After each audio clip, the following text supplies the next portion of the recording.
peu mes frères et sœurs. Ensemble, nous allons louer les Seigneurs.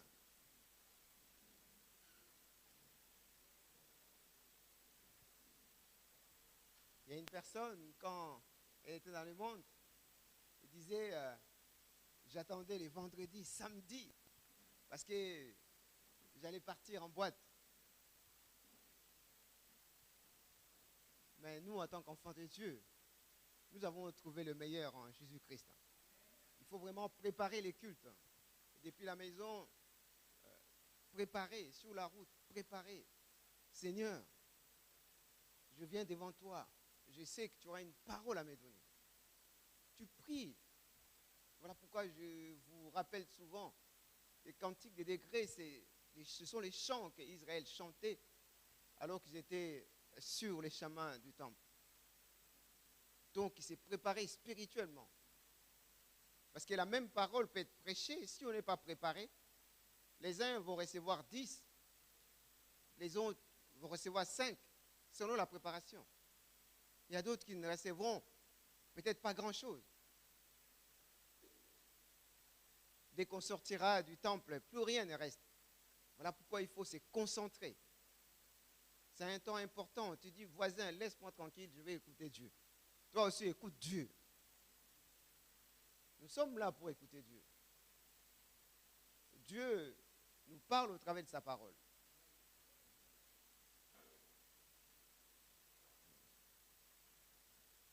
Et cette parole, elle est esprit. Il faut que le Saint-Esprit nous assiste. Parce qu'on peut être là présentement, physiquement, mais nos pensées sont ailleurs. C'est comme ça que beaucoup de personnes ne reçoivent pas des grâces alors qu'ils viennent à l'église tous les dimanches. Il n'y a pas de transformation, il n'y a pas de changement. Ça ne doit pas être le cas pour nous en tant que chrétiens. Un enfant jusqu'à l'âge de 5 ans, 6 ans, il peut peut-être faire pipi. Mais si à 15 ans, 10 ans, on fait pipi, il y a un problème. C'est pareil pour les chrétiens. Après un parcours où tu prends la décision de te faire baptiser et tu avances avec les seigneurs, il y a des choses que tu ne dois plus faire. Il ne faut pas vraiment écouter les gens qui disent la chair est faible, la chair est... Non. Il n'y a pas d'explication à donner. Répands-toi et sollicite la grâce de Dieu.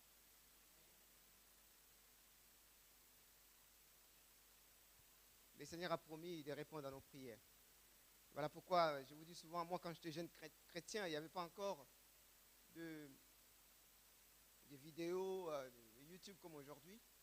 Mais Dieu m'avait fait comprendre une chose, que au travers de sa parole, que je devais grandir. Et moi, j'étais conscient que ma vie chrétienne n'était pas correcte. Et il m'a fait comprendre que la réponse à mes difficultés dans la marche chrétienne, je la recevrai au travers de la parole. Je me disais, si je manque ce dimanche, peut-être cette parole qui allait être une réponse pour moi, reviendra dans 2 ans. Et moi, pendant tout ce temps-là, je vais avoir une vie chrétienne bancale. Alors que Dieu m'a donné le meilleur en son Fils Jésus-Christ. Pourquoi moi, je dois lui donner une vie chrétienne qui ne soit pas à son niveau?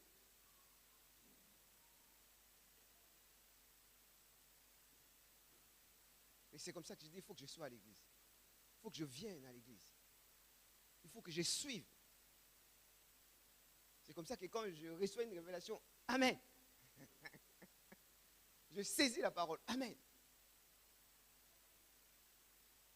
Je prie pour que ce soit le cas aussi pour nous tous qui sommes ici. Nous remercions le Seigneur qui nous a réunis encore ce dimanche. Vous savez que les diables n'aiment pas les cultes, le diable combat les cultes. Mais si nous sommes là, c'est un miracle. Dis à ton voisin, c'est un miracle.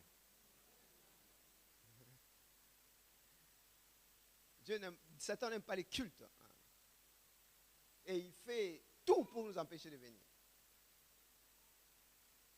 Donc, si nous avons l'occasion, il faut venir. sauf si nous sommes en déplacement. Mais si on n'est pas malade, même si il y a YouTube, hein, YouTube ne doit pas changer la parole de Dieu qui dit que nous devons nous retrouver ensemble. La communion fraternelle est très importante. Ils étaient ensemble.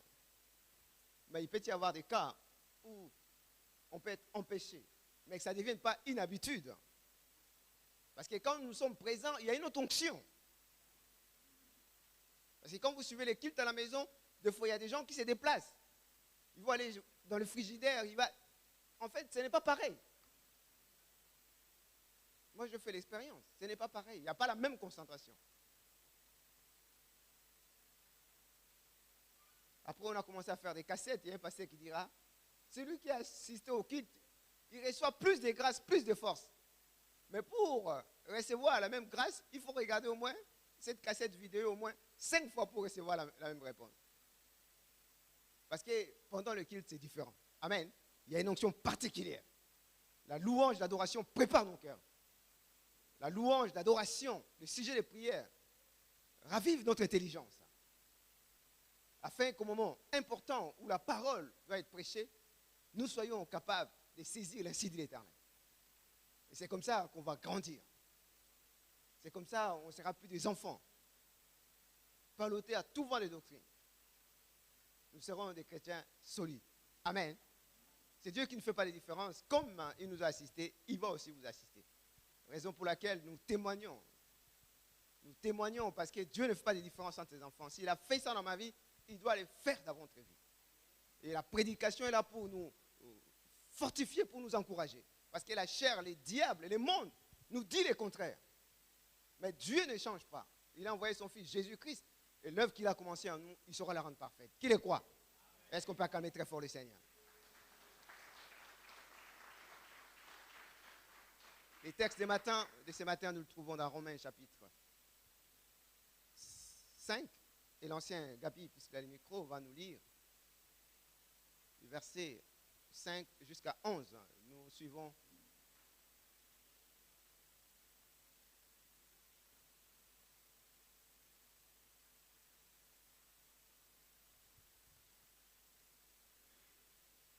Romains chapitre 5,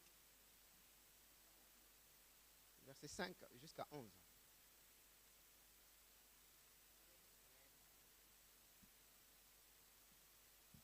Nous lisons la parole de Dieu dans Romains chapitre 5, du verset 5 jusqu'à 11. Je lis au nom de notre Seigneur Jésus-Christ. Or, l'espérance ne trompe point, parce que l'amour de Dieu est répandu dans nos cœurs par le Saint-Esprit qui nous a été donné. Car, lorsque nous étions encore sans force, Christ, au temps marqué, est mort pour les impies. À peine mourrait-on pour un juste, quelqu'un peut-être mourrait-il pour un homme de bien. Mais Dieu prouve son amour envers nous en ce que, lorsque nous étions encore des pécheurs, Christ est mort pour nous.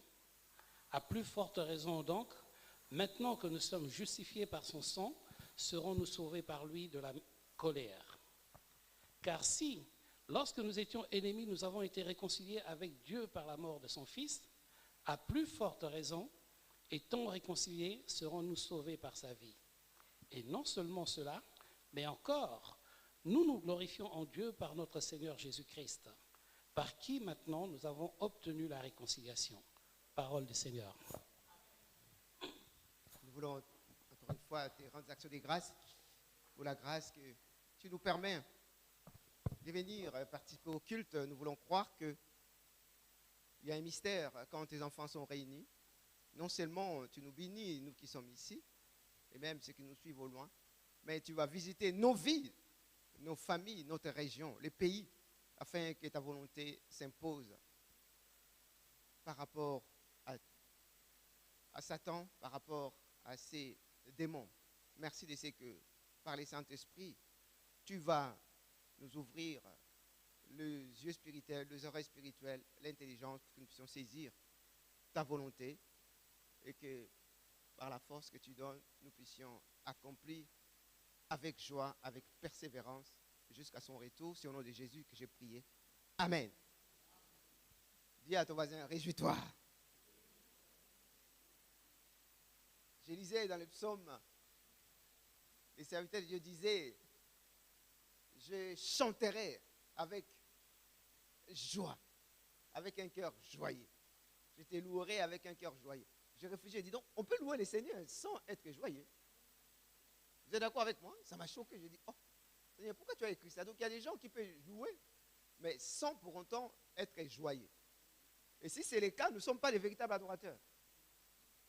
Parce que ce qui plaise à Dieu, ce n'est pas ce que nous disons, mais ce qui vient dans notre cœur. Il faut que tout ce qui est extérieur trouve sa source dans notre cœur. Voilà pourquoi le Seigneur fait la différence entre les véritables adorateurs, ceux qui adorent Dieu en esprit et en vérité. C'est l'attitude de notre cœur. Donc, on peut...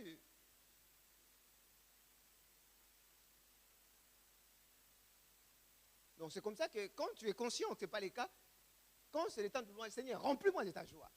Tout est sujet de prière. Si vous comprenez l'évangile, en fait, Jésus a tout accompli. Maintenant, il suffit seulement de saisir le sujet de prière. Le pasteur nous a prêché la semaine dernière.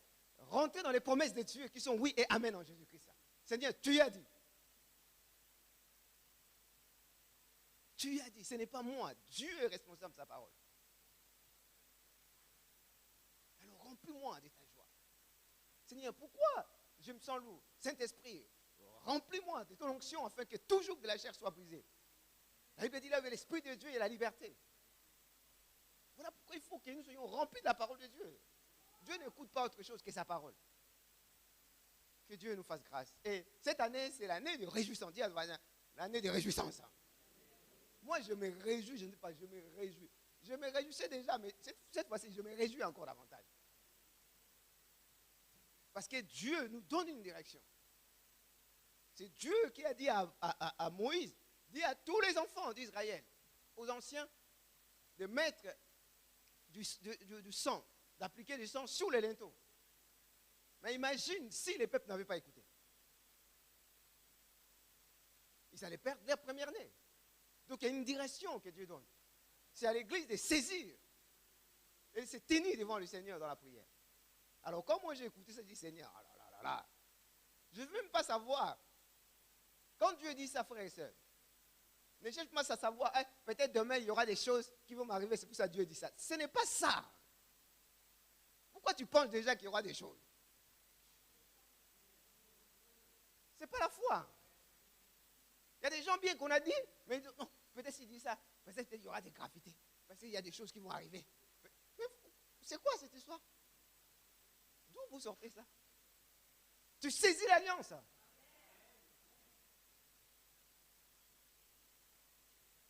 Amen. C'est Dieu qui dit. Il y a un temps où le Seigneur fait des choses dans la Bible. Je lisais dans le livre de 2 Chroniques, à partir de si nous lisons, c'est l'histoire d'Asa, hein, c'est un des réformateurs dans la Bible. Dieu a toujours établi des Ézéchias, des Asa, des Josias, des personnes qui étaient là pour que les enfants d'Israël reviennent dans les droits chemins. Il faut être celui-là qui va aider les autres à revenir dans les droits chemins. Et la Bible déclare, au temps de Asa, Dieu a mis du repos. Vous lirez ça dans 2 Chroniques 14, 5, 6. Et vous lirez aussi 2 Chroniques 15, verset 19. Comme il avait à cœur de restaurer les cultes, de restaurer les temples, Dieu a donné du repos au pays. Donc, comme les projets, c'était les projets de Dieu, donc pendant 35 ans, Dieu a empêché la guerre.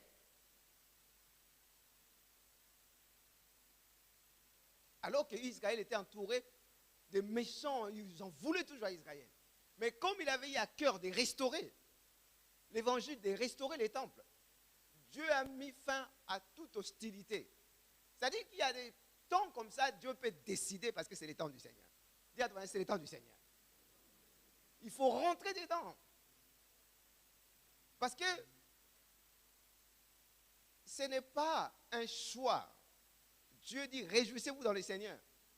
Donc c'est La forme impérative, réjouissez-vous dans le Seigneur. Donc en tant que chrétiens, nous n'avons pas les choix. Dis à toi, tu n'as pas les choix. Quand Moïse, Dieu disait à Moïse, vous allez construire les sanctuaires, les temples, selon les modèles qui est au ciel. Et selon les modèles qui est au ciel, les anges, 24 heures sur 24, louent le Seigneur. Si notre corps est devenu des temples de Dieu, notre cœur est les sanctuaires ici-bas. Et comme au ciel, il y a continuellement des louanges, le Seigneur veut voir cette louange dans notre cœur, parce qu'en fait, un cœur qui chante, qui remercie, c'est un cœur qui est joyeux. Et le Saint-Esprit n'agit pas dans un cœur triste, parce qu'en fait, la tristesse, c'est remettre en cause l'œuvre de la croix.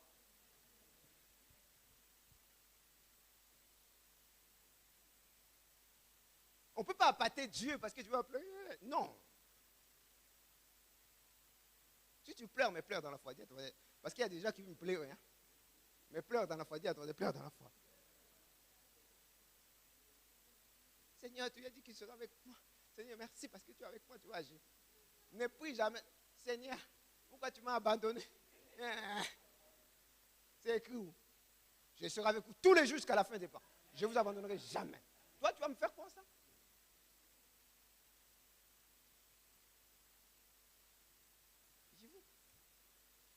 Comment Dieu va faire? Il n'a pas demandé de l'or, de l'argent, il a demandé que la foi. S'ils avaient demandé de l'argent, il y a beaucoup qui ne seront jamais chrétiens. Donc cette année, saisissons la grâce et rentrons vraiment dans cette bénédiction. Si c'est la volonté du Seigneur que nous soyons toujours joyeux, et que parce qu'il a vu, peut-être il y a des gens, depuis qu'ils sont chrétiens, ils n'ont pas cette joie en permanence. Et si Dieu il donne une direction, c'est-à-dire que c'est les temps de Dieu. Dis à toi, c'est les temps de Dieu, c'est les calendriers de Dieu. Dieu est l'alpha. Jésus est l'alpha et l'oméga. L'œuvre qu'il a commencé en nous, il va la rendre parfaite. Il y a un temps où il permet que nous puissions saisir les choses en profondeur. Il y a des dimensions de la grâce. Il y a des dimensions du salut que nous devons expérimenter. Il y a des profondeurs que les chrétiens doivent expérimenter parce qu'il va de la mission mondiale, de l'évangélisation mondiale, de l'accomplissement du projet de Dieu.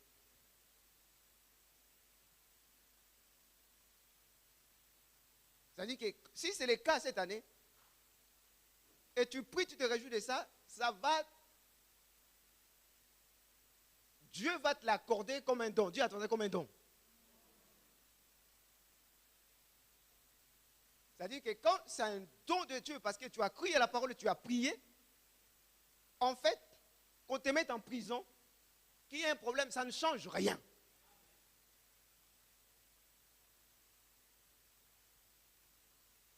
Mais si ce n'est pas un don de Dieu, vous allez voir, s'il y a un décès, si quelqu'un meurt, tu vas voir comment l'incrédulité va sortir.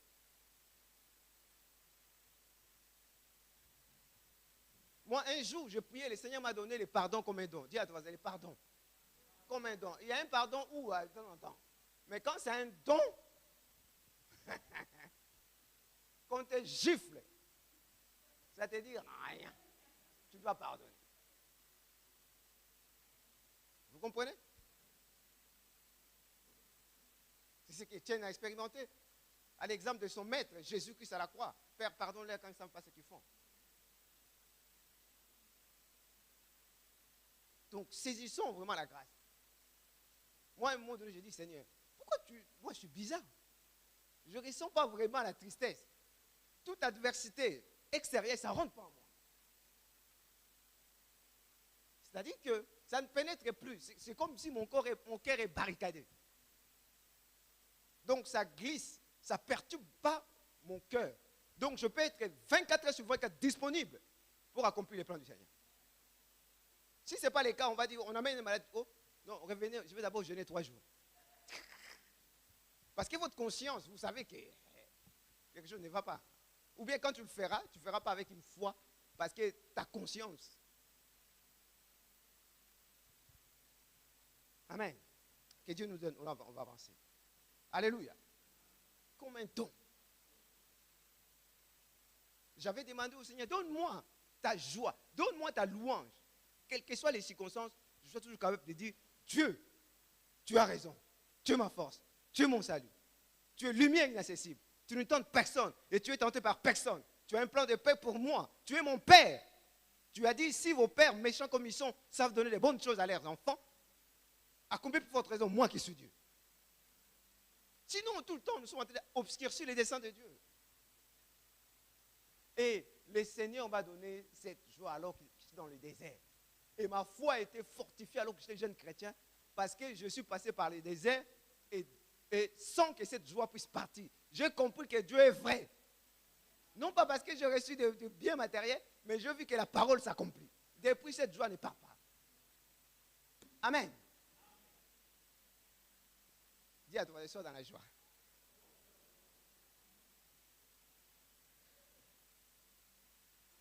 Quand je travaille, les gens disent, mais comment toi tu es toujours souriant? Qu'il pleuve, qu'il n'est toujours souriant. Moi, je dis, c'est la grâce de Dieu. Hein. Personne ne peut m'en enlever. Je prie pour que ce soit le cas pour toi, parce que c'est l'année des réjouissances. Pour revenir dans notre passage, le titre ce matin, c'est le 5 forces. C'est intitulé les 5 forces. Et nous avons lu dans les passages d'aujourd'hui, lorsque nous étions sans force. Alléluia. Au verset 6, lorsque nous étions sans force, Christ, autant marqué, aimant pour les impies. Donc, bien-aimés dans le Seigneur, pourquoi on nous dit nous étions sans force? Nous sommes l'église de la mission mondiale et nous insistons sur la réalité, sur le problème fondamental. La cause de toutes les difficultés qu'il y a dans le monde, c'est le péché qui est rentré par Adam et Ève et a été transmis à toute l'humanité. Les gens ne pêchent pas parce qu'ils ont envie de pécher, mais ils n'ont pas les choix. Ils sont nés séparés de Dieu. C'est ça le problème fondamental. Genèse chapitre 3, 1 à 6. Il dit, les jours où vous en mangerez, vous mourrez. Et le Seigneur a dit, la terre, la création, est maudite, est touchée par les péchés. Si c'est la parole de Dieu, ça ne peut pas changer. Et les problèmes fondamentaux, les péchés d'Adam et Ève, a fait que Dieu s'est séparé des hommes. Les jours où vous en mangerez, vous sortirez. Parce que Dieu est saint, il ne peut pas rester avec le pécheur. Si Dieu est saint, il n'est pas resté avec le pécheur. C'est ça le problème de l'humanité. Le plus grand problème de l'humanité, ce n'est pas vraiment la guerre en Ukraine. C'est le péché, c'est le problème du péché. Parce que si tu es réconcilié avec Dieu par Jésus-Christ, si tu meurs, tu vas au ciel. Nous sommes des pèlerins. Je ne veux pas perdre le ciel à cause de 5 minutes sur la terre. Si tu compares 100 ans par rapport à l'éternité, ça vaut quoi? 1000 ans sont comme un jour.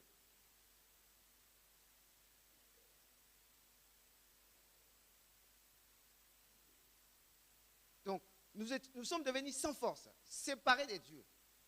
L'homme, notre corps, notre nature humaine a été touchée par les péchés. Je ne fais pas le bien que j'ai envie de faire, je fais plutôt le mal que je n'ai pas envie de faire. Ce sont les conséquences du péché. Et l'homme est tombé sous la domination de Satan. Que les gens sachent ou pas. Puisque tu es né d'Adam, si tu n'es pas avec Dieu, tu es avec Satan. Que tu le saches ou pas. Quelqu'un me disait, oh, si tu crois que Satan existe, il va t'attaquer. Si tu crois qu'il n'existe pas, il ne peut même pas te toucher. Je dis, ah bon? Ah, c'est bien ça. Voyez-vous, le diable, c'est le peur du mensonge. Il trompe tout le monde. Non, si vous croyez. Mais si vous dites qu'il n'existe pas, il ne peut pas. Satan attaque les enfants, les adultes, les bébés, il attaque tout le monde. Il peut posséder les chiens, les cochons. Qui peut résister à Satan? Satan, c'est un démon, c'est un esprit. Toi, tu es un homme physique. Comment tu peux combattre un démon? Le démon, c'est un esprit, il traverse le mur. Il va aux Antilles en 10 secondes. Toi, tu vas prendre l'avion pour faire 8 heures ou 10 heures. Ça fait combien de temps? Jusqu'aux Antilles, ça fait combien? Hein, ça fait combien, ma soeur 8 heures. Hein? Mais lui, en quelques minutes, il est là-bas. Il peut rentrer en toi sans que tu saches. Il dit, allez, toi, va à la gare. Tu dis, oh, j'étais à la maison, j'ai l'idée d'aller à la gare. Il fait attendre des voix dans des gens. Non, mais il y a une voix qui m'a parlé. Donc, voilà pourquoi, bien aimés dans le Seigneur, nous sommes enfants de Dieu. Servons le Seigneur pour que tous ces hommes-là soient sauvés. Donc, je disais, c'est à cause d'Adam et Ève. Donc, les gens sont destinés à finir en enfer. Mais seule l'Église, seuls les chrétiens, puisqu'ils connaissent les chemins, à savoir les Christ, peuvent sauver les gens, peuvent bloquer les désastres, peuvent bloquer les chaos, peuvent aider les gens à sortir de la faiblesse, de limites liées à la nature adamique. Sinon, c'est impossible. Il y a des maris, vraiment, le jour du mariage, je dis à sa femme, chérie, je t'aime, je te resterai fidèle jusqu'à la fin. Comme, ça n'a même pas passé un mois. Il a commencé à faire des aides supplémentaires.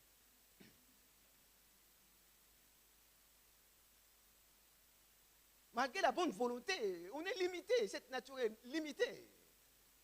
Mais seul le Christ en nous va nous aider par le Saint-Esprit à dépasser toutes ces limites. Donc, la bonne nouvelle est que, bien qu'il a dit dans Genèse 3, 1 à 6, tout ce qu'il a dit dans Genèse 3, 15, il dit, j'enverrai la postérité de la femme. Qui est la postérité de la femme? Qui est la postérité de la femme? On n'a pas dit la femme, mais le fils de la femme. Et dans l'église catholique, on met Marie avant Jésus.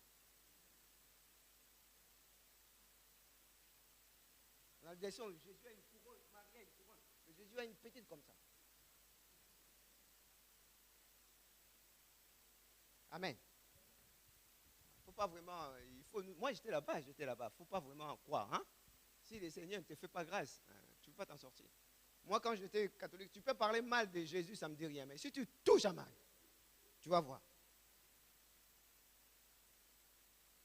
C'est incroyable. Il y a souvent Jésus dans une pénombre là-bas, dans les noirs. Mais de l'autre côté, il y a des cierges, des lumières. Il ne faut pas vraiment se moquer de nous, parce que moi j'ai fait ça aussi. Hein? Mais ça n'a pas empêché les seigneurs, autant que par Dieu, de nous sortir. Voilà pourquoi ne crains pas. Les brebis du Seigneur reconnaissent sa voix. Quand tu prêches l'évangile, il faut avoir cette assurance. Nous allons sur le terrain chercher les hommes et les femmes que Dieu a préparés avant la fondation des temps. Alors, si c'est vrai, dans Jean 19, 30, Jésus a dit, tout est accompli. Donc, on appelle Jésus le deuxième Adam. Le premier Adam a péché, a entraîné toute l'humanité dans la désobéissance, dans la malédiction, dans la séparation de l'esclavage du péché. Jésus, lui, avec la même nature adamique, a obéi jusqu'à la mort de la croix. Pour donner la possibilité aux hommes et les femmes de sortir de la faiblesse, du problème fondamental. Dis à ton voisin, tu n'es plus sans force. Dis à ton voisin, tu n'as pas d'excuses. Voilà pourquoi les temps c'est très important dans la Bible. Vous allez voir dans les évangiles, il dira, quand tu seras converti, je bâtirai mon église. C'est les temps futurs. Alléluia. Quand Jésus a tout accompli à la croix, le Saint-Esprit est venu, mais quand on parle du passé. Autrefois, nous étions sans force. C'est-à-dire que ce n'est plus le cas aujourd'hui. Dans Éphésiens chapitre 2, dans les deux premiers versets, il dit autrefois, nous étions sous le contrôle de l'esprit de l'air. Il y a une logique, il y a une pertinence dans l'évangile. Il faut trouver ça.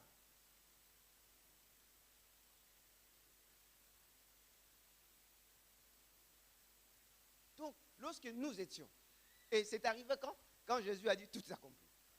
Et nous voyons dans Jean chapitre 3, Jean chapitre 2, la Bible dit, comme prospère l'état de ton âme, sois aussi prospère à tous égards. Alléluia. C'est-à-dire que la réponse de Jésus est complète. Dis à ton voisin, la réponse de Jésus est complète. Elle est complète. Voilà pourquoi si elle est complète, il résout les problèmes spirituels premièrement, alors que nous parlons des 5 forces, il résout les problèmes physiques. Elle résout le problème intellectuel. Elle résout les problèmes économiques, financiers. Elle résout à la fin, 5e force, les problèmes dans les relations interpersonnelles. Relationnelles. Voilà pourquoi on parle des 5 forces. Et que si on n'a pas Jésus, ça sera très compliqué. On sera toujours sans force. Mais gloire soit rendue à Dieu parce que toi, tu n'es plus sans force. Dis à toi, tu n'es plus sans force. Dans un premier point, nous parlons de la force spirituelle. C'est ça, ce qui vient en premier. La chair ne sert de rien, c'est l'esprit qui vivifie. Dieu est esprit. Sa parole aussi est esprit. Dans Hébreux, chapitre 11, versets 1 à 3, qui peut nous lire? Ancien, Hébreux.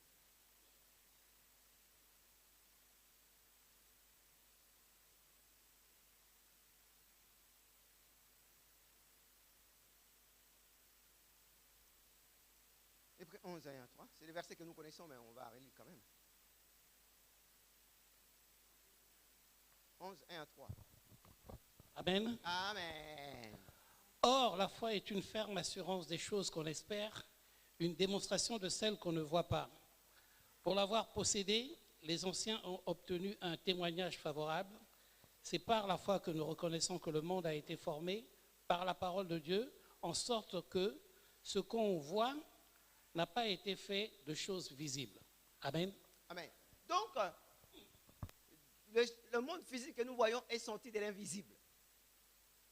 Donc la parole de Dieu est esprit. La parole de Dieu est source de foi. La foi vient de ce qu'on attend. Ce qu'on attend vient de la parole de Dieu. Cette parole est vie et esprit. Elle contient en elle la vie même de Dieu. Elle contient en elle la puissance purificatrice. Elle est capable de changer ta vie. L'homme qui est sans force ne peut pas être bâti par la philosophie, ni les idéologies. La transformation complète de l'homme, ce n'est qu'au travers de la parole.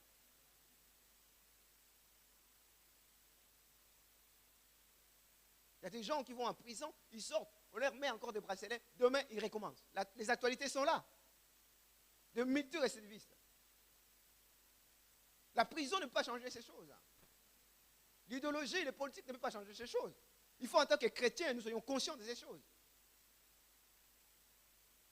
Les enfants sont rebelles aux parents. Les élèves sont rebelles face aux professeurs. Parce que tout ça, parce qu'ils sont sans force. Les maris, les femmes, les épouses ne respectent pas leur mari. Sans force.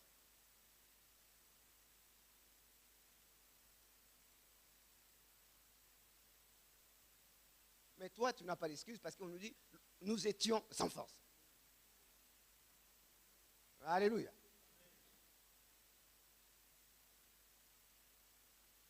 C'est possible. Même si les autres pasteurs trichent, je ne tricherai pas. Même si Dieu est amour, il pardonne. Il pardonne. Il te pardonne tout. Moi, non, je suis chrétien. Cette parole-là, c'est pour les païens.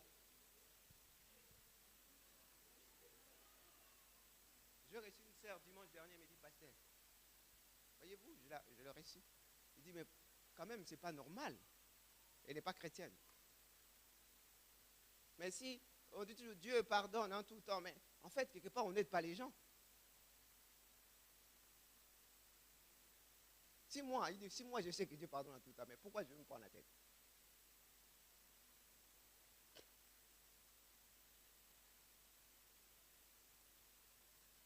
Je lui ai dit, non, ça on le dit pour les non-croyants. Pour les gens, les païens, à qui le diable dit que vous êtes indignes. Vous n'avez pas droit au salut. Vie, l'état de votre passé. On peut leur dire ça. On va leur donner leur espérance. Quand je suis enfant, je fais les choses d'enfant. Quand je deviens adulte, je ne peux pas faire les choses des enfants. On avait reçu un jeune évangéliste qui est venu en Afrique. Il a fait des bêtises. Au lieu de se repentir sincèrement, il dit non, mais en fait, Dieu pardonne tout. Hein. Mais vous, pasteur, vous parlez comme ça. Moi, je connais un pasteur en Afrique. Il est le seul à avoir construit les temples. Mais il est à son troisième mariage, quatrième mariage. Mais pourquoi lui, il construit l'église alors que ce qui semble vraiment marcher? Voyez-vous, moi je dis, tu sais, Saoul était déjà écarté, David a été déjà loin, mais il était toujours roi.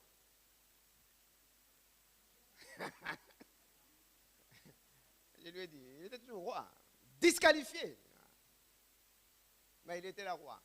Toi, tu penses que, je lui dis, toutes les réponses ne sont pas des réponses bibliques. Toutes les réponses ne sont pas des réponses de Dieu. Alors, répands-toi. Il y a des gens qui ont des mariages d'une manière bizarre, mais ils critiquent vraiment les frères et sœurs qui attendent des réponses de mariage. Oh, pourquoi toi, tu ne te maries pas? Tu as vraiment le masque des VS. Les évangéliques, ils ont des termes, franchement. Toi, tu es passé en 4 minutes. Dieu fait-nous grâce. Il ose vraiment taper la poitrine.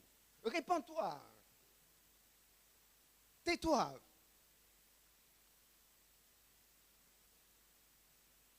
Que le Seigneur nous aide. Amen. On va avancer. Donc, tout ce qui existe est sorti de l'invisible. Donc, quand nous prions, il y a des choses qui sont vraies comme le pasteur nous a rappelé. Mais par ta persévérance, par ta prière, ça va quitter la sphère de ce qui est invisible et va apparaître dans le physique. C'est pas parce que ce n'est pas encore apparu que tu vas douter. Je vous ai dit à un moment donné, le diable me disait, mais oh, toi qui vas t'épouser. Mais à un moment donné, le Seigneur a dit, vois déjà maman Chantal en esprit. Quand j'ai commencé à le voir, j'étais en paix. Bon, les célibataires, est-ce que vous voyez déjà votre conjoint en esprit? Si tu le vois, ta louange va être différente. Amen. Donc, le Seigneur nous dit que lorsque nous acceptons Jésus, nous devenons de nouvelles créatures. C'est des choses spirituelles qui priment. La première chose, c'est la chose spirituelle. La réponse spirituelle. Dans Colossiens chapitre 3, versets 1 et 2, il dit, parce que nous sommes des chrétiens, cherchons d'abord les choses d'en haut. Cherchons d'abord les choses d'en haut. Quand on parle des choses d'en haut, des choses spirituelles. La prière. Méditer la parole. Alléluia. Méditer la parole. Chercher la face du Seigneur. Moi, quand j'étais jeune chrétienne, je disais au Seigneur, personne ne peut m'arrêter. Personne ne peut me faire taire, personne ne peut m'enlever en louange. Ni Satan, ni les démons. Personne sur la terre. Je n'étais pas pasteur, j'étais jeune chrétien. Mais j'ai compris qui est Dieu. J'ai dit, la seule personne qui puisse m'empêcher d'avancer avec toi, c'est moi. J'ai dit quoi? Je dis, c'est moi seul. Parce que les problèmes de Satan, c'est réglé. Les problèmes de la malédiction, c'est réglé. Le problème des paradis, c'est réglé. La justification, c'est réglé. Seul moi. Parce que tu peux m'enlever les libres arbitres. Tu me laisses la liberté de choisir, de faire des choix. Et la seule chose qui puisse me tromper, c'est moi au travers de ma chair. Alors j'ai décidé le mardi et le vendredi d'observer des jeûnes de prière jusqu'à 18h. Pour que quand l'heure viendra du Seigneur pour m'utiliser, je sois disponible. Vous cherchez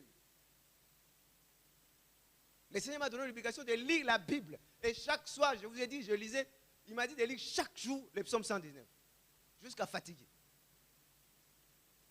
J'avais une petite Bible, quand je tournais les pages, il y avait au moins 10 pages. Il reste encore 4. Aïe, aïe, aïe. Le psaume 119. Amen. Que le Seigneur nous aide. Et Matthieu 6, 33 nous dit quoi? Hein? 6, 33, ça dit quoi ensemble? Hein? Il y a un chant que j'aime bien. Cherchez d'abord les royaumes des cieux et sa justice. Et toutes les choses vous seraient données en plus. Alléluia, alléluia.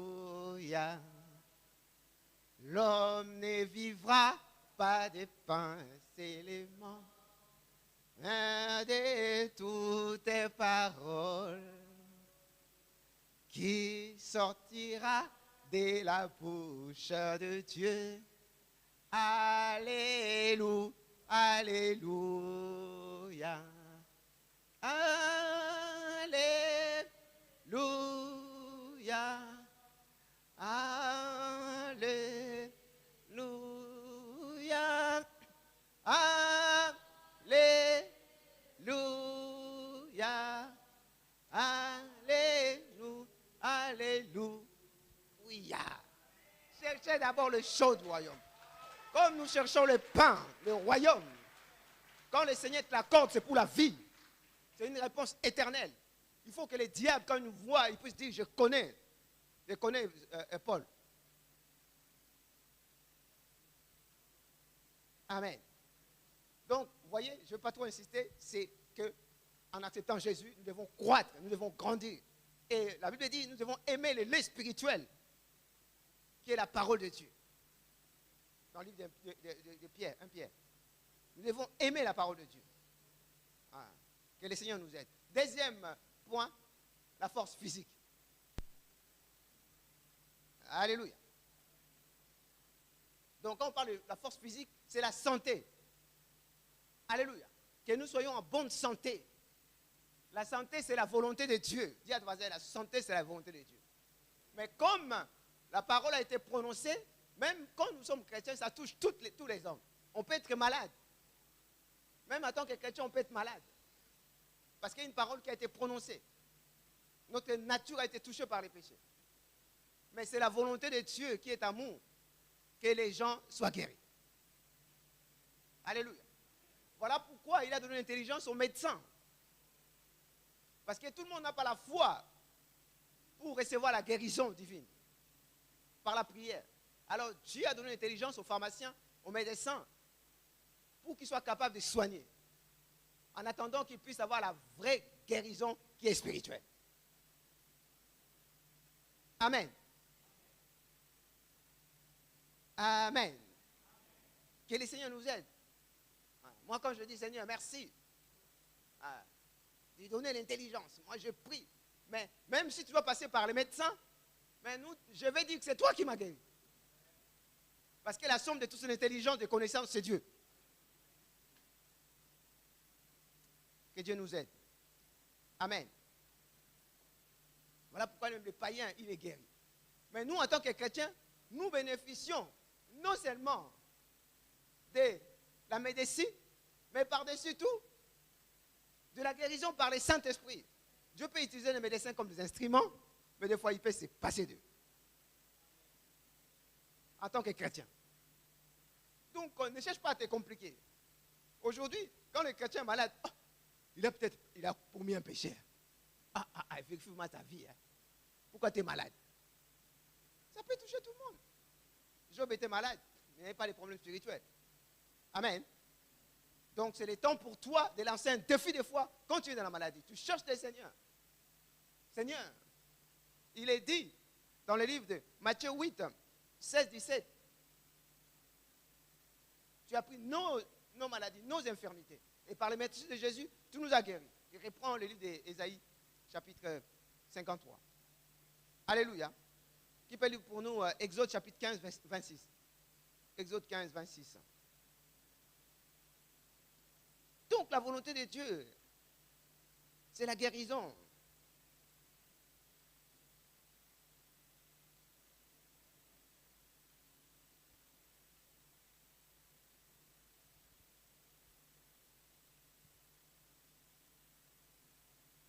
Si Dieu peut se soucier des non-croyants, combien faudrait-on-nous?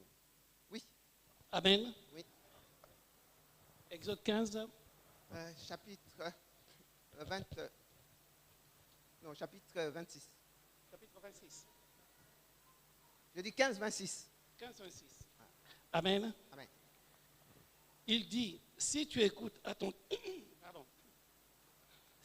attentivement la voix de l'Éternel, ton Dieu, si tu fais ce qui est droit à ses yeux, et si tu prêtes l'oreille à ses commandements, et si tu observes toutes ses lois, je ne te frapperai d'aucune des maladies dont j'ai frappé les Égyptiens, car je suis l'Éternel qui te guérit. Amen. Amen. Il est l'Éternel qui nous guérit. Il envoya sa parole et les guérit. Dieu nous guérit au travers de sa parole. Donc, comme nous positionnons la parole, Il faut prier en cas de maladie. Je disais au Seigneur, donne-moi ta santé. Si tu me donnes la santé, je ne manquerai jamais les cultes. Ça fait combien d'années? Amen. Quand j'étais catholique, je ne manquais déjà pas les cultes. Maintenant, je suis devenu chrétien. Sauf quand c'est vraiment impossible. Alléluia. Donc, quand je dis ça, le Seigneur a chassé la maladie. Amen. Il faut tenir des alliances avec le Seigneur. Si tout le monde était chrétien, il n'y aura pas de tout de sécurité sociale. Il ne faut pas vraiment accepter ma maladie à moi. Comment tu dois être malade? Si tu n'es pas en bonne santé, comment tu vas servir le Seigneur? Hein? Il ne faut pas accepter toujours, j'ai mal à la tête, toujours mal à la tête. Pourquoi tu dois accepter ça? Tu as la parole.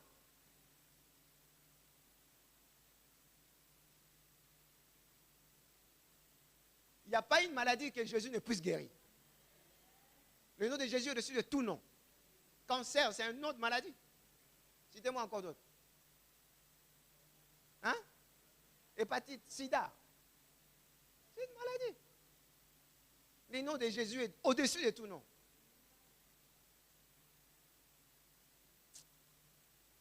Dis à toi, il ne faut pas accepter la maladie. Hein?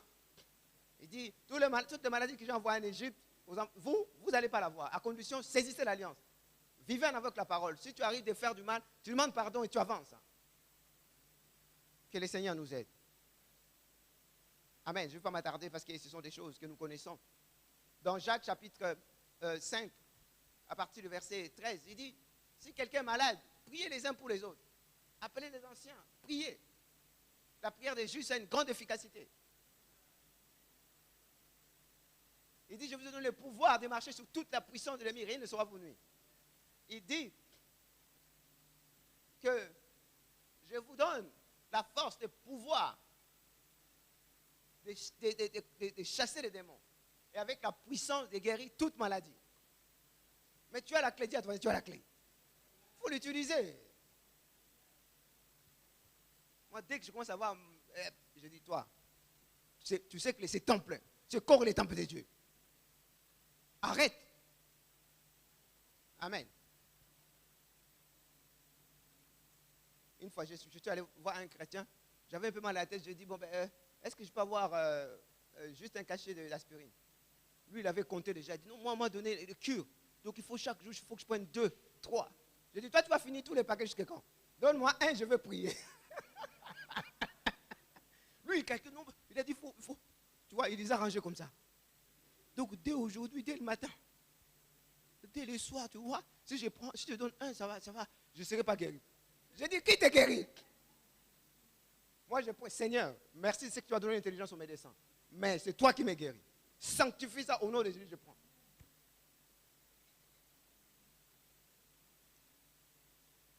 Que le Seigneur soit béni. Nous allons rapidement dans l'intellectuel. Troisième force, la force intellectuelle. Amen. Le péché a bouleversé l'homme dans sa complexité. L'intelligence, les émotions, les sentiments. Tout a été chamboulé. Tout a été bouleversé. Tout a été troublé. Il faut que nous comprenions ça. Même nos émotions, même nos sentiments. Tout a été troublé. Voilà pourquoi des fois quand on était dans le monde, on sautait vraiment. Quand on disait, oh Marie, tu savais. On allumait vraiment des lumières. Mais dans les Seigneurs, on chante Jésus est Seigneur. Les gens sont là. Aucune émotion. Parce que, en fait, la chair a été touchée. Donc, il faut qu'absolument l'intelligence soit renouvelée.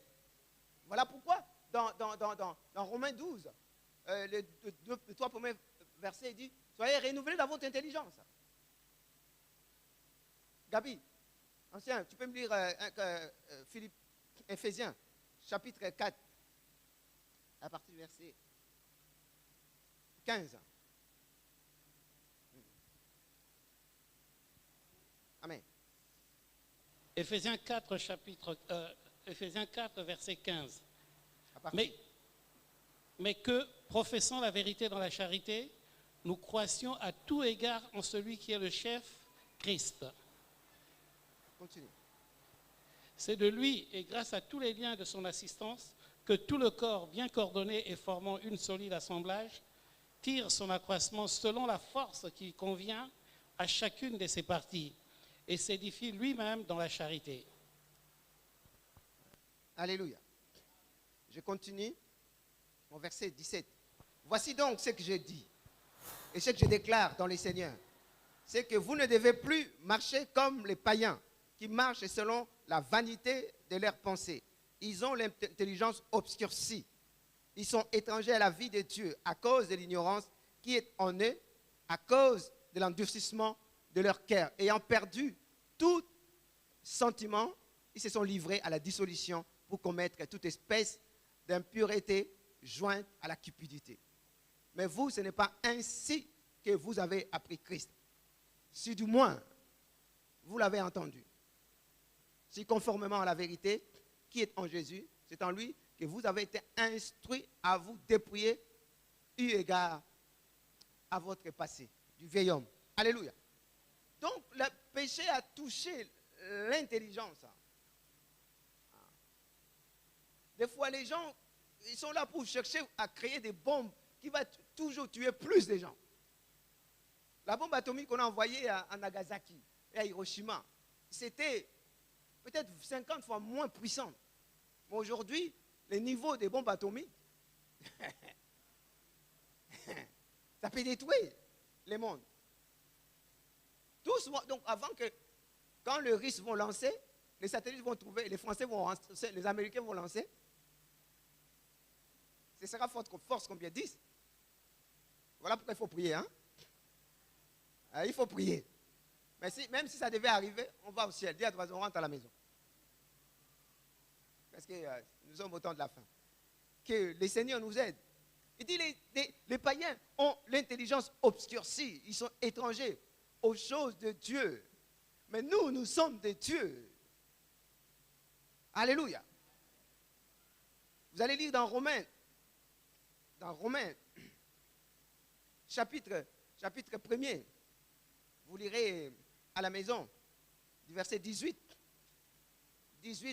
jusqu'à 32. Il dit, puisqu'ils ne sont pas soucieux de Dieu, Dieu a obscurci leur intelligence. Amen.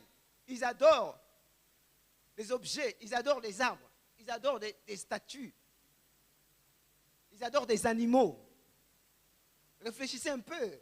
Avec tous tes diplômes, toutes les formations que tu as eues, tu peux adorer un objet. Si ce n'est pas l'aveuglement de l'intelligence. Tu peux inventer les ordinateurs, mais l'intelligence véritable vient de Dieu, qui va te permettre de comprendre non seulement les choses spirituelles, mais aussi les choses de la vie. Pourquoi on voit des PDG, des gens qui ont des diplômes, ils sont en train d'arnaquer, ils passent des temps à trouver les moyens pour voler les gens. Mais ils ont des études, ils ont étudié, ils sont des ministres, ce sont des élites. Des voyous à col blanc, ils ont la cravate, mais ils volent l'argent. Nous voyons tous les jours ce qui se passe aux États-Unis. Les Madoff, et dernièrement, je ne sais pas, l'autre place, j'ai oublié son nom. Les gens lui ont donné la gestion de leur argent du jour au lendemain. Il a fait faillite. On l'a mis en prison. Il a avancé de l'argent. Plus de 2 milliards. Il dit non, ce n'est pas à lui, c'est sa mère qui a donné. Mais on ne peut même pas lui porter plainte parce que c'est le système capitaliste. Amen. Donc on peut être intelligent. On peut être intelligent. Mais l'intelligence dont nous parlons, c'est l'intelligence qui vient de Dieu. Amen.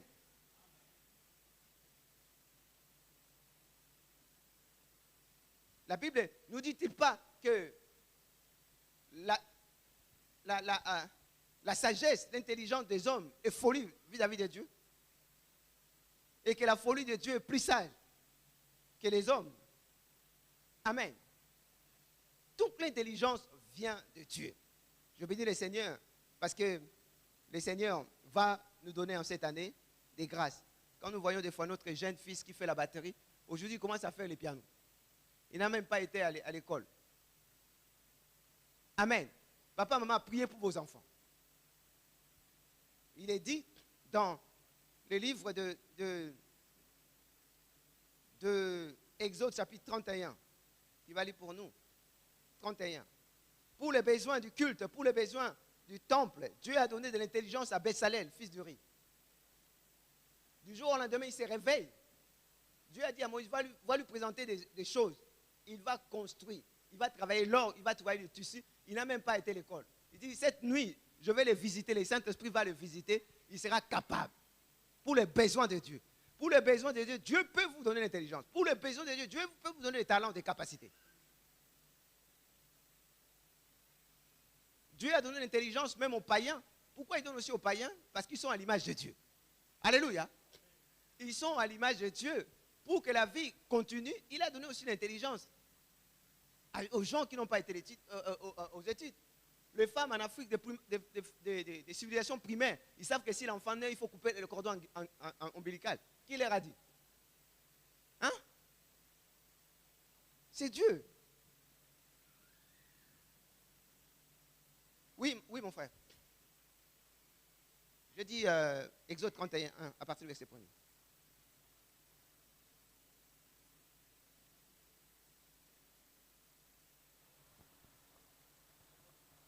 Exode 31, Amen. à partir du verset 1er. Exode 31, de 1 à 5. L'Éternel parla à Moïse et dit, sache que j'ai choisi Bezalel, fils d'Uri, fils de Hur, de la tribu de Juda. Je l'ai rempli de l'Esprit de Dieu, de sagesse, d'intelligence et de savoir pour toutes sortes d'ouvrages. Je l'ai rendu capable de faire des inventions, de travailler l'or, l'argent et l'airain, de graver les pierres à enchâsser, de travailler le bois et d'exécuter toutes sortes d'ouvrages. Amen. Amen. Amen. Donc je disais, c'est Dieu qui donne l'intelligence. Je vous donne l'exemple d'un garçon qui était à l'école primaire, à l'internat. Ils étaient 4 de sa famille à l'école, à l'internat. Et lui, il était toujours le dernier de la classe. Mais il dit, Seigneur, il est parti derrière, il dit, Seigneur, mes parents payent trop cher, moi je ne suis même pas intelligent, je suis toujours dernier. Si tu me donnes l'intelligence, je vais te servir quand je serai grand. Donc, le temps de quitter, de rentrer, c'est comme si les écailles sont tombées. Il a commencé à comprendre toujours entre les 5 premiers. Donc, quand tu pries, il faut lier tes sujets de prière aux besoins de Dieu. Il a donné l'intelligence parce qu'il y avait besoin de construire un temps d'assignation. Mais si toi, tu relis tes études, si tu relis tes projets avec ceux de Dieu, automatiquement, pour sa gloire, Dieu va t'équiper. Voilà pourquoi, jeunes gens à l'école, il faut vraiment prier, il faut étudier avec l'évangile. C'est comme ça, quand vous allez grandir, vous aurez à la main gauche les talents, les spécialités, à la main droite, l'évangile. Amen. Et vous allez pénétrer dans les endroits où le passé ne peut pas aller. Un médecin, ils peuvent m'apprêcher correctement à un médecin. Alléluia. Donc, considérez vos études comme un projet de Dieu. Tu ne vas pas à l'école pour déranger, pour recevoir la spécialité qui va permettre à Dieu de l'utiliser pour sauver les nations. Amen. C'est lui qui a donné l'intelligence à Joseph. Et Joseph a dit, je n'ai jamais vu quelqu'un qui puisse être avec Dieu, avec son Dieu. Pharaon a dit ça comme Joseph. Daniel, on a écouté la parole. Il a reçu la sagesse et l'intelligence qui a fait que le roi de Babylone a dit que tout le monde respecte le Dieu de Daniel. Donc, trouvez les sujets de prière. Hein? Et la quatrième force financière. Alléluia. Financière.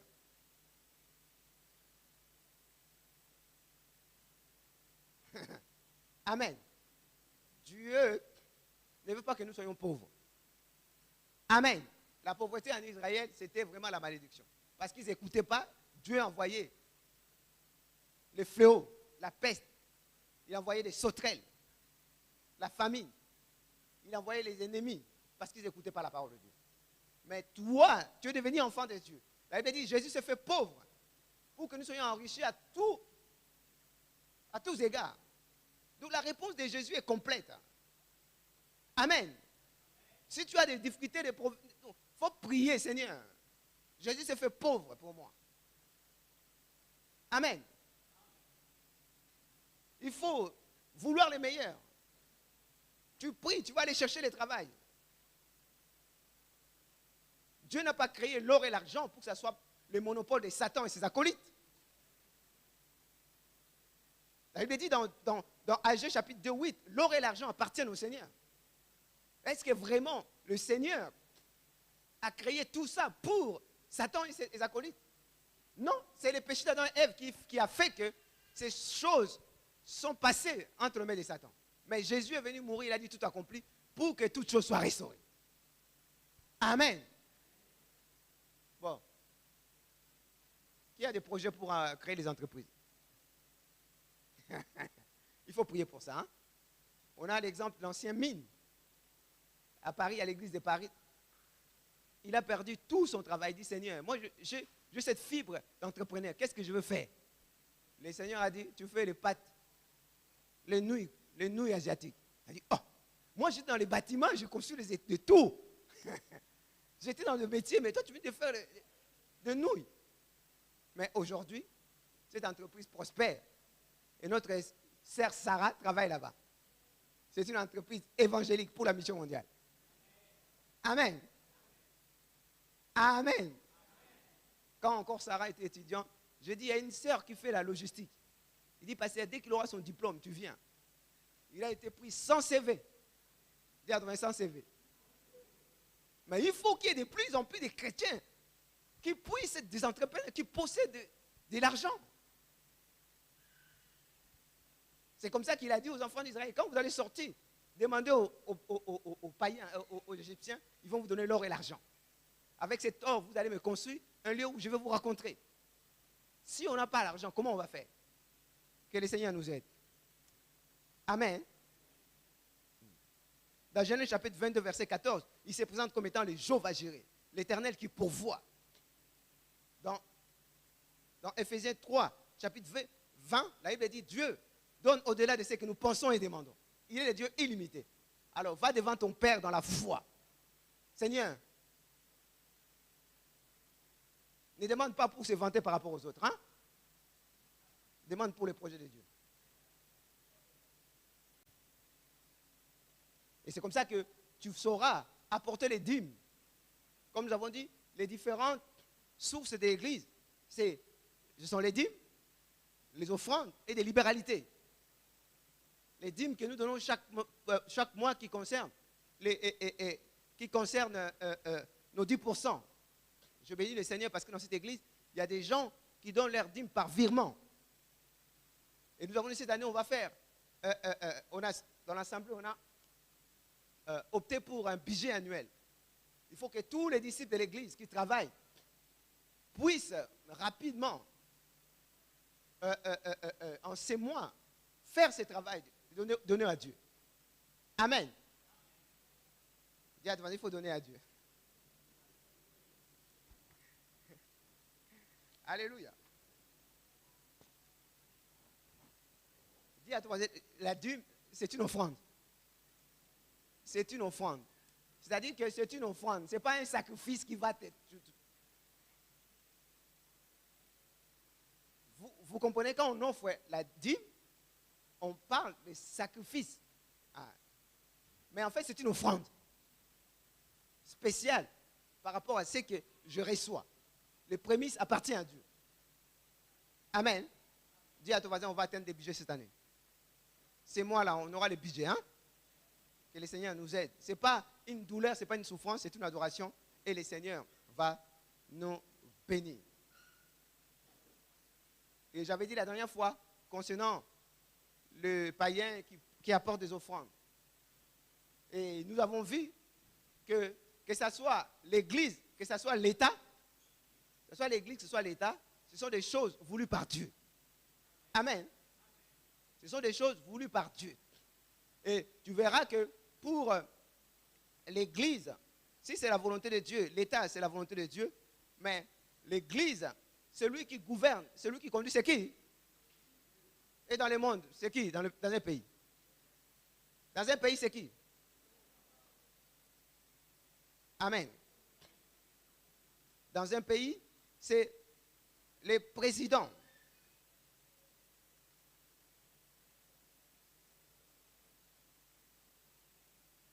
Et l'Église, est contrôlé par la loi et par l'amour.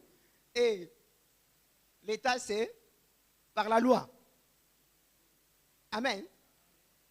Il faut que nous comprenions ces choses.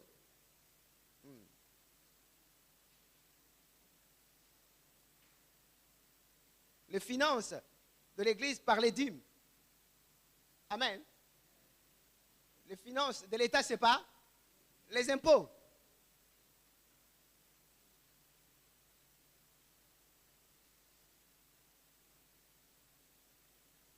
C'est comme ça que nous devons comprendre, c'est très important pour nous en cette année, de pouvoir faire les choses.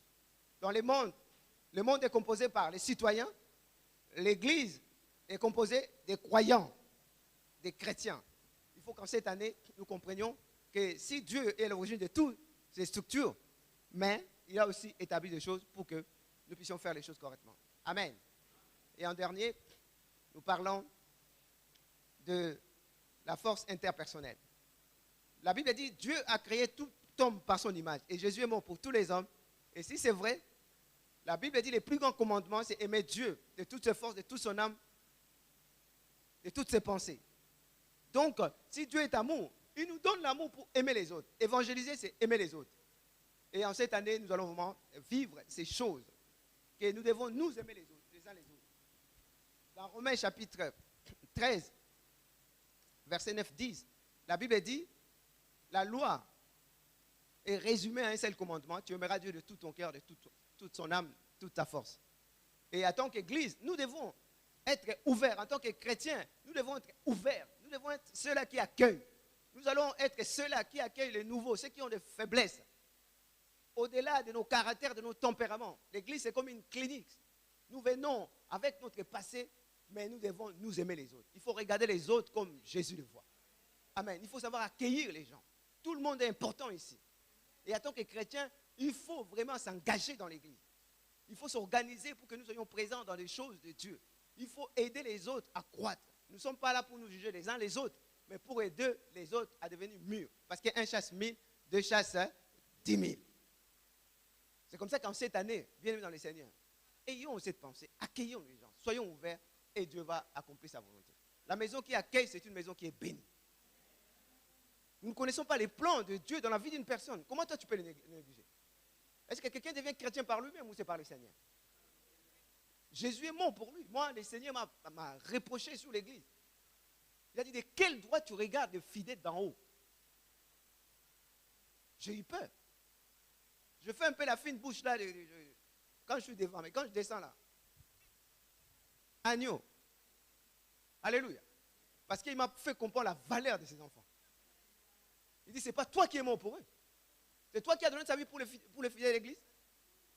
C'est toi qui as payé les prix. Pourquoi tu leur parles comme ça? Voilà pourquoi même les enfants, quand je viens, allez, prie pour moi, mets ta main. Parce que je sais qu'il a l'esprit de Dieu. Même cet enfant peut prier pour moi. La Bible dit qu'il faut regarder les autres comme étant supérieurs à vous. La difficulté, c'était quoi? Seigneur, je veux m'asseoir à ta droite. Je veux occuper ma place à la droite. Le Seigneur a dit, mais pourquoi vous êtes comme ça? Les gens du monde les troublent. Vous aussi, entre vous, vous allez vous entretuer. Qui est le plus grand entre nous? Mais en cette année, nous ne devons pas avoir cela. Moi, j'ai dit au Seigneur, je préfère avoir tort pour que l'unité de l'Église soit. Même si j'ai raison, je préfère avoir tort. Jésus n'a pas commis le péché, mais pour l'Église, il a accepté de devenir péché. Ce sont des chrétiens, tels chrétiens qui sont qualifiés pour la mission mondiale. Si tout ce que tu as reçu par grâce, de quoi vas-tu te vanter? Paul est venu, tout le monde ne pouvait pas croire qu'il a été dans le plan du Seigneur. Il n'a pas vu Jésus de vue. Même Ananias a dit, mais celui-là, il est nu. Jésus a dit, paie les Seigneur, donne-lui l'évangile. Ne juge pas les autres. Ceux qui sont forts soutiennent les faibles. Et le Seigneur va le faire. Hein? Donc, voilà. En conclusion, nous allons nous rappeler de Matthieu, chapitre 16. Je bâtirai mon église et les portes de séjour des morts ne vendront jamais contre elle. Et si c'est vrai, nous devons vraiment nous appliquer parce que le Seigneur compte sur nous. Tous ceux qui ont participé à l'avancement de l'œuvre de Dieu, Dieu les a bénis et a béni leurs enfants. C'est ainsi que David, la bénédiction qu'il a reçue est tombée sur Salomon. La bénédiction qui était sur Abraham est tombée sur Isaac, Jacob. Et ce sont des personnes qui étaient riches parce que leur cœur était pour le Seigneur. Et quand le Seigneur va te bénir cette année, il ne faut pas se vanter par rapport aux autres. Glorifie-toi dans le Seigneur parce qu'il t'a accordé la grâce. Et cette grâce, ce n'est pas pour toi, c'est pour son plan, pour le corps de Christ. Soyez bénis.